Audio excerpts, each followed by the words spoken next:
For the summative evaluation, the evaluator completes the entire rubric. Or the evaluator will take a look at the evidence that's, again, been uploaded, what, conversations have been taking place, what was put into our notes, and then use that, again, as a guiding conversation with the teacher during the summative evaluation.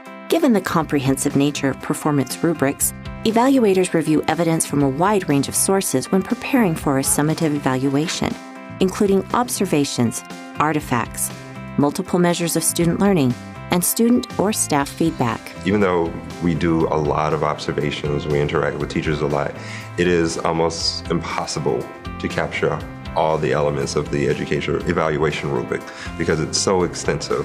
And at any point in time, you may very well miss a good chunk of those things. I often tell the teachers they want to paint a complete picture of themselves. So that's what we're looking at. Let's look, what would you rate a 3 or a 4, and how was that different? What did that have that the other ones did? Even though we may not have seen this particular example of family and parental engagement, even though we may have not seen a lot of examples of how you specifically differentiate instruction for English language learners or for special education students, simply because of the timing that we come into your class. You should be prepared to be able to talk about that in our summative observation meeting. You should be prepared to really describe and show evidence of how you've done those things. If they're coming to us with artifacts uploaded, if they bring things with them, if it's, it's really looking at a portfolio of their work for the year.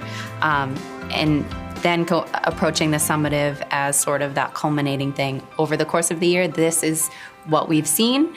Looking forward, this is what we would like to see. As far as looking at the artifacts and meeting in person, we do that twice a year to just discuss where we are so far, and then at the end of the year before he sends them off. And I believe Nick does a little write-up and sends that along with the written observations and along with the artifacts. Performance rubrics for teachers are based on 4 standards of effective teaching: curriculum planning and instruction, teaching all students, family and community engagement, professional culture. Performance rubrics for administrators share 2 of the same standards: family and community engagement and professional culture, while also incorporating standards for instructional leadership as well as management and operations. Districts that use the Massachusetts Model Performance Rubrics often emphasize sections of the rubric to help focus educators on district priorities. We're all working off of a common rubric created by Revere for Revere. So a lot of it has to do with what we want it to be and how it would fit into our district. So when we calibrate it and we calibrate the feedback and everything, it's how are we looking at it as a whole, as a district? What is our common goal? We've created new forms that also align with the observation forms, keeping those Northbridge norms in mind, streamlining everything. Well, that's one of my goals for the summer.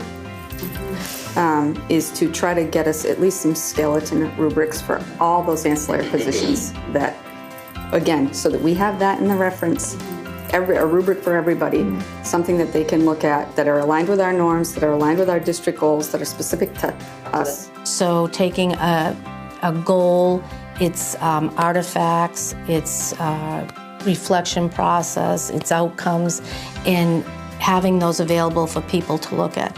Specifically in the extracurricular activities or specialist areas, because it's kind of hard to come up with a goal. There is an accountability piece for us as building leaders because we're setting that tone to the staff that this is something that we are supporting. We're here to make you the best educators or to help you reach your potential. And it means everything included in this rubric.